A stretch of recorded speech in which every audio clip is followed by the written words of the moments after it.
Okay, guys. I'm here to give my review of the Great American Bash 2008. This is the final review in the Great American Bash review series. As I've said, the Bash of 2009 is not going to be part of this series. That might be a retro review down the road, though. I don't know. Great American Bash 2008 took place on July the 20th, 2008 from the Nassau Coliseum in Long Island, New York. That's a historic venue that they just recently closed, with Raw a couple months ago being the last show there. I believe it was last month sometime.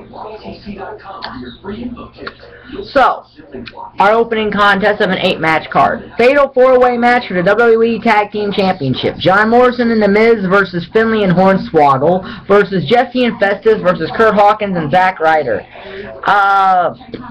Okay, little Fatal 4-way. Probably could have been a little bit better. 1.5 stars. Hawkins and Ryder win, and this is the only time Curt Hawkins is really ever relevant.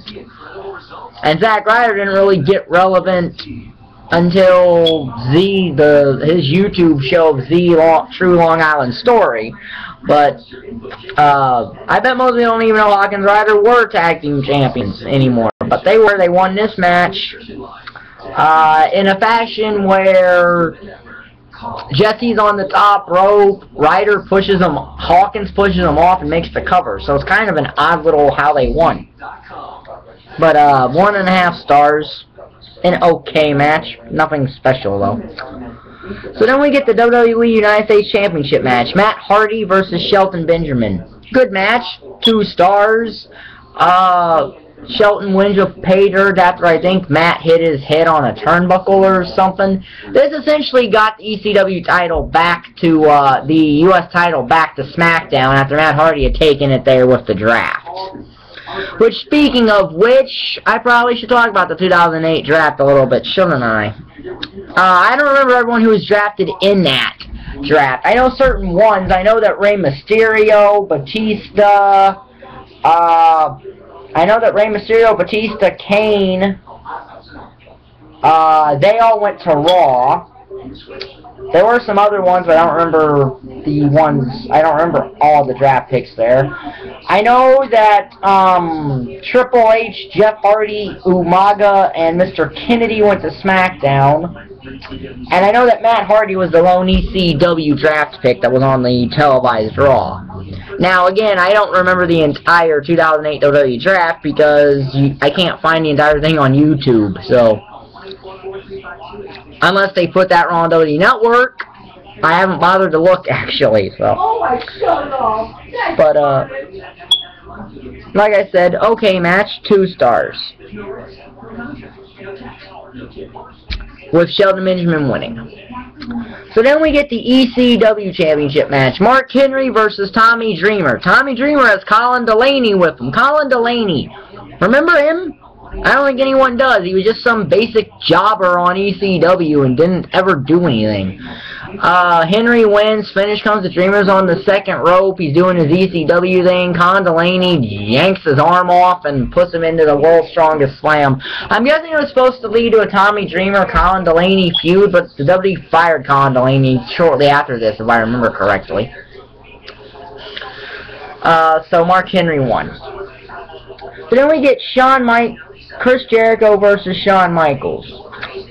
Okay match. I think they've had better matches. This is not one of them, but it's not bad, but it could have been better. It's 2.5 stars. Jericho wins by ref stoppage because Michaels is bleeding too bad from a cut on his eye that Chris Jericho gave him.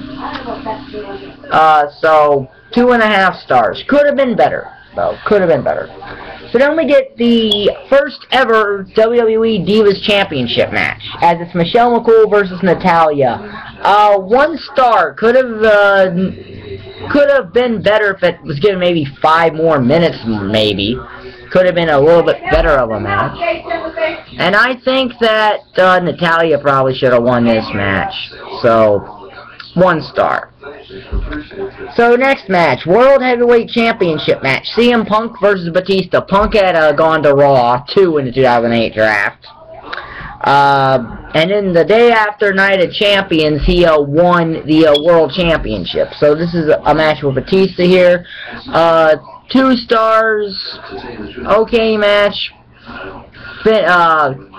Kane comes in, attacks Batista, which gets Punk disqualified, so Batista wins the match by DQ. 2 stars. So then we get a New York City parking lot brawl. John Cena versus JBL. This is 1 star. It's what you would expect. JBL won, which was kind of a surprise to me. Both times when I watched this live and when I watched it on WWE Network, it was a surprise that Cena lost this. But 1 star, and it's what you expect. Then we get the main event, Triple H versus Edge for the WWE Championship. Okay match, average, 2.5 stars. The finishing sequence is Vicky Guerrero and Alicia Fox both show up. Edge and early spears Vicky, and then he eats a pedigree by Triple H for the win. 2.5 star match. You know, 2.5 stars. Average match. Probably could have been better, but with what it is, it's 2.5 stars. Not necessarily saying it's bad, but it could have been a lot better. So, out of 40 stars, this show gets a 14, so it's actually in the C- range. As it's 6 stars away from being a C, so it's in the C- range. A fairly low C-, but a C- nonetheless. So that wraps up the Great American Bash Review Series.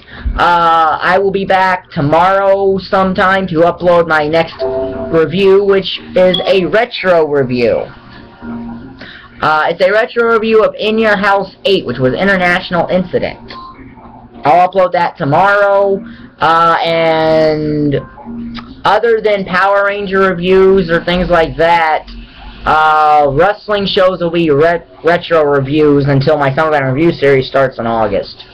So this will be in the Great American Bash Review Series playlist. If you like the video, like button down there, subscribe button down there, and thank you for watching. Bye.